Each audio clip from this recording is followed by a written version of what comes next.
में बात होगी भीड़ के मृत्यु दंड की। दिखाएंगे कैसे भीड़ ने ही बिना फरियाद सुने कैसे ना सिर्फ मौत का फरमान सुना दिया बल्कि सरेआम इसे अमल भी कर दिया। लेकिन इससे पहले एक बेहद हैरान करने वाली तस्वीर मध्य प्रदेश के सतना से आ रही है, जहां बारिश और बाढ़ की तबाही के बीच एक इमारत देखते ही देखते धराशायी हो गई। इस तस्वीर में आप देख सकते हैं कि इमारत किस तरह से ताश के पत्तों की तरह ढेर हो गई। पल भर में एक खड़ी बिल्डिंग धड़ाम से गिर गई। इस हादसे में 7 लोगों की मौत हो गई है, जबकि 3 लोग जख्मी बताए जा रहे हैं। लगभग 3 मंजिला ये इमारत, ऊंची ये बिल्डिंग, और इससे पहले कि लोग समझ पाते ये बिल्डिंग अचानक से गिर गई। सतना की ये तस्वीरें हैं जहां पर ये बिल्डिंग अचानक गिरने से वहां पर मौजूद लोगों में अफरा तफरी मच गई और वहां पर ही मौजूद किसी व्यक्ति ने मोबाइल से इसे कैमरे में कैद कर लिया। ये तस्वीर दर्शा रही किस तरह से बादलों के आगे भी बिल्डिंग पस्त हो गई। झमाझम हो रही बारिश से कई बिल्डिंग्स की नींव कमजोर हो चुकी है। इस बिल्डिंग के गिरने से 7 लोगों की मौत बताई जा रही है।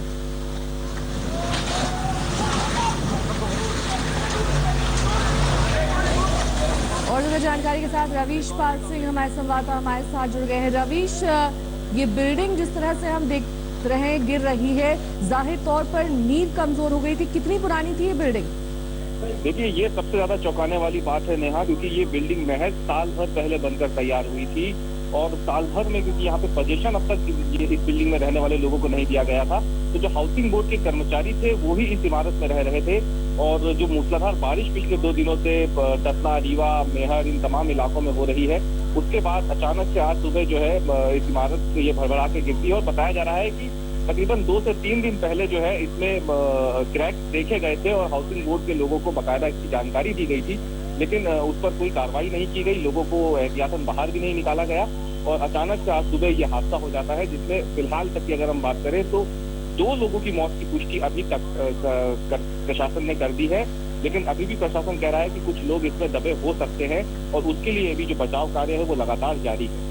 जी रवीश, साथ ही आपसे ये जानना चाहेंगे कितनी देर पहले ये हादसा हुआ है और कितने लोग इस बिल्डिंग के मलबे के नीचे दबे हो सकते हैं? देखिए, अभी अगर हम बात करें तो तकरीबन इस हादसे को हुए 4 से 5 घंटे बीत चुके हैं और 2 क्योंकि डेड बॉडी अब तक निकाली जा चुकी है। 5 लोगों को जिंदा इसमें से निकाला गया है, लेकिन उनकी हालत बेहद गंभीर बनी हुई है, जिन्हें नजदीकी अस्पताल ले गए हैं।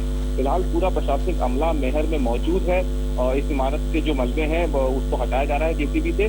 और फिलहाल ऐसी आशंका है कि क्योंकि हाउसिंग बोर्ड के कई कर्मचारी और क्योंकि एक इमारत के जो निचला फ्लोर था, जो ग्राउंड फ्लोर था, वहाँ पे 32 दुकानें थी, जिनमें से कई दुकानें आज खुल चुकी थी। हालांकि क्योंकि शनिवार था तो ज्यादा लोग मौजूद नहीं थे, लेकिन फिर भी आशंका के मुताबिक अभी भी 10 से 15 लोग जो है वो इस इमारत के मलबे में दबे हो सकते हैं। राहत और बचाव का काम इस वक्त चल रहा है, वहाँ पर कितने लोग मौजूद हैं इस काम के लिए? देखिए, आपको बता दें कि एसडीआरएफ की टीम वहाँ पर मौजूद है, वहाँ पे पूरा प्रशासनिक अमला मौजूद है। कलेक्टर, आईजी, डीआईजी और एसपी वो पूरे अपने दलबल के साथ वहाँ पे मौजूद है। पुलिस के लोग भी वहाँ हाथ बटा रहे हैं और इसके साथ ही जो तमाम दूसरी स्वयंसेवी संस्थाएं हैं उन्होंने भी वहाँ से लोगों को निकालने की शुरू की है। लेकिन क्योंकि इमारत का मलबा बहुत भारी होता है, ऐसे में बिना किसी टेक्निकल एक्सपर्ट के, बिना मशीनों के उन्हें हटाने की कोशिश की जाती है, तो हो सकता है कि अगर नीचे कोई मौजूद है उसके ऊपर मलबा गिरे तो बाद में उसकी मौत हो सकती है। तो इसलिए एहतियातन जो स्वयंसेवी संस्थाएं हैं और जो टेक्निकल एक्सपर्ट नहीं है उन्हें सिर्फ और सिर्फ जो मलबा हटाया जा रहा है उस मलबे को एक्सीडेंट साइट से दूर रखने की जिम्मेदारी दी गई है। जो दूसरे लोग हैं, एसडीआरएफ की जो टीम है उसने पूरी तरीके से मोर्चा संभाला हुआ है। इमारत के जो मलबा है उसको वहां से हटा करके उससे तकरीबन 50 से 60 मीटर दूर एसडीआरएफ की टीम जो है उसे फेंक रही है, जहां से फिर लोग जो है उसको साइट को खाली करवा रहे हैं। रवीश, हैरान करने वाली बात यह है कि आप बता रहे हैं महज 1 साल पहले इस बिल्डिंग का निर्माण हुआ था। कौन वो लोग हैं जो जिम्मेदार हैं इस तरह से बिल्डिंग के गिरने के? क्या खराब कंस्ट्रक्शन क्वालिटी थी? क्या वजह बताई जा रही है? शुरुआती तौर पर क्या कुछ सामने आ रहा है? देखिए, अभी अगर हम बात करें तो फिलहाल इसकी जांच चल रही है, लेकिन जो प्रत्यक्षदर्शी है जो वहाँ पे रहते हैं उन्होंने साफ तौर पे ये बताया है प्रशासन को, पुलिस के लोगों को, कि इस बिल्डिंग में पहले क्रैक आए थे जिसको उन्होंने देखा था और इसके बावजूद उस पर प्रशासन ने कोई कार्रवाई नहीं की। हाउसिंग बोर्ड के लोगों को जब बताया गया था कि इस पे क्रैक आ रहे हैं, उन्होंने इस ओर ध्यान नहीं दिया और उसके बाद आज ये हादसा हो गया। फिलहाल अभी क्योंकि पहली जो प्राथमिकता है प्रशासन की वो है कि जल्दी से जल्दी मलबे को साफ करके ये देखा जाए कि क्या उसमें कोई जीवित है।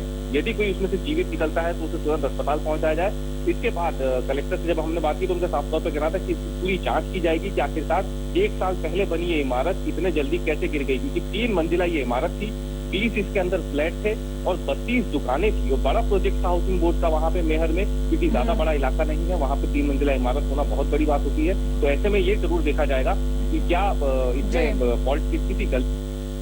चलिए नजर बनाए रखिए, आपके पास लौटेंगे रवीश, तमाम अपडेट्स आपसे लेंगे। लेकिन इस बीच आपको बता दें कि ये घटना जिस इलाके में हुई है वहां पर ये जो बिल्डिंग मौजूद थी इसमें कई परिवार रह रहे थे, कुछ दुकानें भी मौजूद थी। 2 लोगों के शव अभी बाहर निकाले गए हैं। जितने भी लोग अभी बाहर जिंदा निकाले गए हैं उनकी हालत बेहद गंभीर बताई जा रही है। सतना समेत आधे मध्य प्रदेश में बारिश और बाढ़ से बुरा हाल है। देखिए बाढ़ की पूरी कवरेज हम आपको इस बुलेटिन में दिखाएं।